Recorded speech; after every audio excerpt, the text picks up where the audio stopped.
আসসালামু আলাইকুম pro cricket fans. দর্শক, আপনারা সকলে জানেন চলতি মাসের 19 তারিখ ভারতের বিপক্ষে বাংলাদেশ প্রথম টেস্ট খেলতে মাঠে নামবে। ইন্ডিয়ার মাটিতে 2টি টেস্ট এবং 3টি টি-20 খেলার জন্য কিন্তু বাংলাদেশ দল ইতিমধ্যে প্রস্তুত হচ্ছে। মূলত ভারতের বিপক্ষে বাংলাদেশের খেলা হলে এখন আগে যেমন পাকিস্তান ভারত খেলা হলে প্রচুর জমজমাট প্রচুর উত্তেজনা ছিল, এখন সেই উত্তেজনা যেন এখন বাংলাদেশ ভারতের ম্যাচের মধ্যেও বিরাজ করে, হোক সেটা টেস্ট ম্যাচ, হোক সেটা ওয়ানডে, হোক বা সেটা টি-20। মূলত সব জায়গাতে কিন্তু ভারত বাংলাদেশ খেলা হলে খেলাটা অনেক বেশি জমজমাট হয়। আর এই দুই দেশের সমর্থকেরা কিন্তু বাংলাদেশ এবং ভারতের ম্যাচগুলো খুব ভালোভাবেই উপভোগ করে।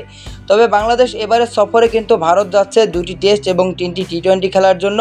19 তারিখ এবং 27 তারিখ 2টি টেস্ট খেলবে বাংলাদেশ ভারতের বিপক্ষে। আর এরকম একটা সময়ের মধ্যে কিন্তু ভারতের কিংবদন্তি ক্রিকেটার সৌরভ গাঙ্গুলি তিনি কিন্তু বাংলাদেশকে নিয়ে মন্তব্য করলেন।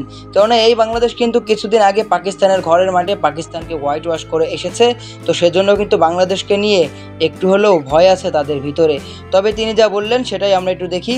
তিনি বলেছেন, বাংলাদেশ জিতবে বলে আমার মনে হয় না ভারতে সিরিজ জিতবে, কিন্তু ভারতের মনে রাখতে হবে বাংলাদেশ ভালো ক্রিকেট খেলবে, কারণ পাকিস্তানের মাটিতে পাকিস্তানকে হারিয়ে অনেক আত্মবিশ্বাস নিয়ে এই সিরিজটি খেলতে আসছে তারা।